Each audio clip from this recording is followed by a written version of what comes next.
Most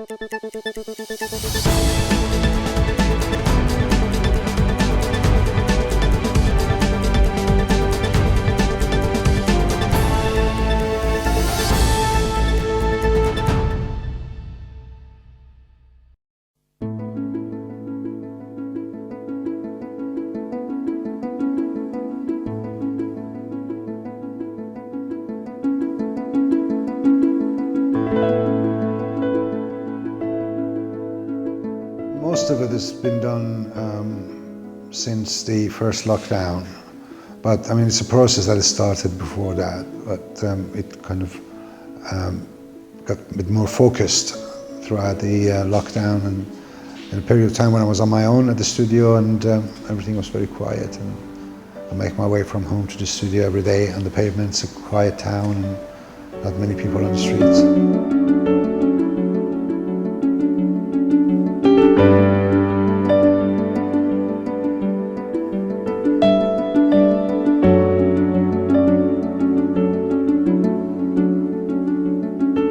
I think it's kind of compensating for the missing energy of the town, basically the city.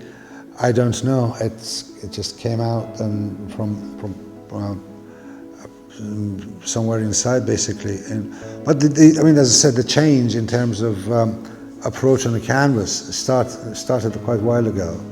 I mean, I was noticing that it was one of my struggles all the time always been to find a balance between the concept and the form, and the more I try to find this balance, the more I find myself that form has to play a central role in my work. So hence the focus on colour, on space, and rhythm and movement, on light and dark values and that sort of thing.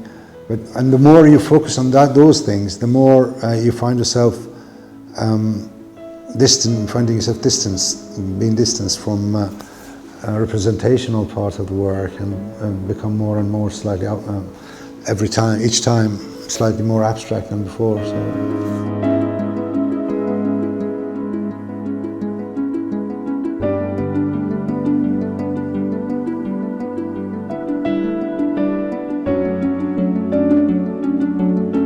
A lot of things hasn't changed in my work, and people, if you don't,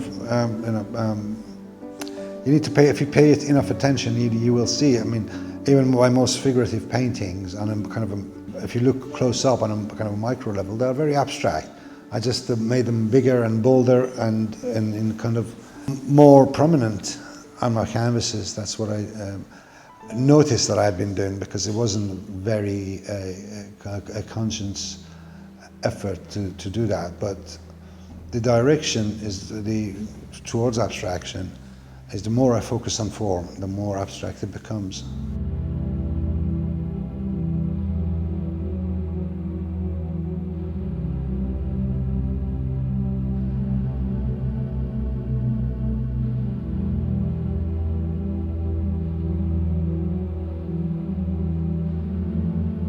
Apart from one or two, which are the older ones, from before the lockdown, the rest of them, it's my, I think, as I said, I've mentioned it in the catalogue as well, I feel that I have rediscovered colour, and I've always been a bit kind of conscious of using colour and the different colours, and being playful with colour.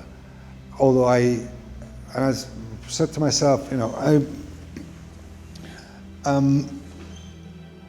I should use my knowledge about colour, what I understand about colour, more, and just be a bit more brave about it and use it. And this is the result. You know, the most colourful ones happened during the period of lockdown. The reason, in terms of, you know, psychological reasons, I don't know. I really don't know. But I think my focus was the direction, the idea behind the paintings I was doing in the last couple of years was to focus on the dualities I can find on the canvas, or I can create on the canvas, the contrast of colors, and the color is just the mainstay in my recent work, because it gives me a lot of opportunity to play with those contradictions and contrasts and harmonies and different elements of using color, as well as, you can find many other different kind of struggles on my canvases, struggle between the abstraction and the representational, the light and dark, space, planes, overlapping planes, and it's just the dualities that we are in direct contact and struggle with in everyday life as well. And I think it's just kind of, I'll try to bring it on canvas, basically.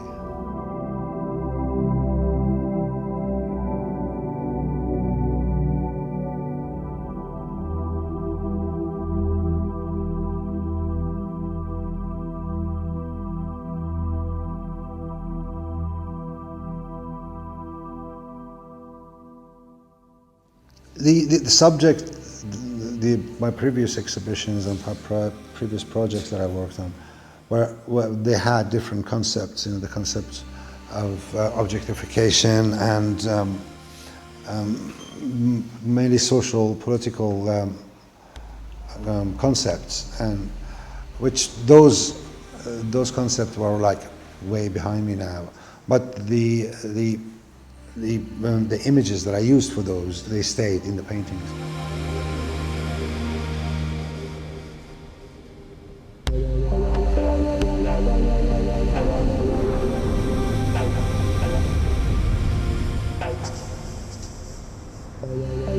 Raw drawings, yes.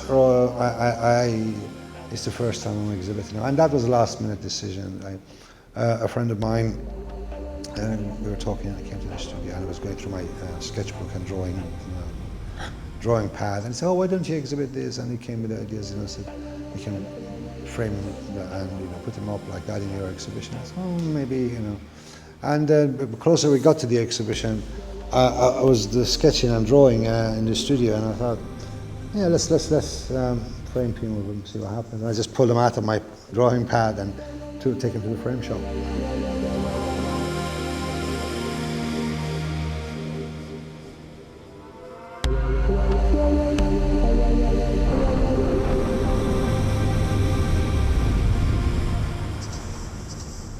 Talking about portrait, painting people, I think the least accurate way is just to paint the physical features and trying to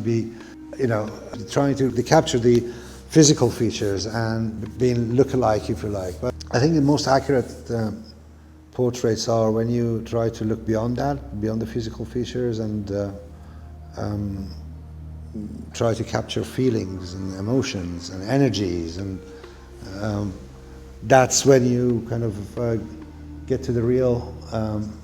We can get to the real part of somebody's when you're doing the portrait.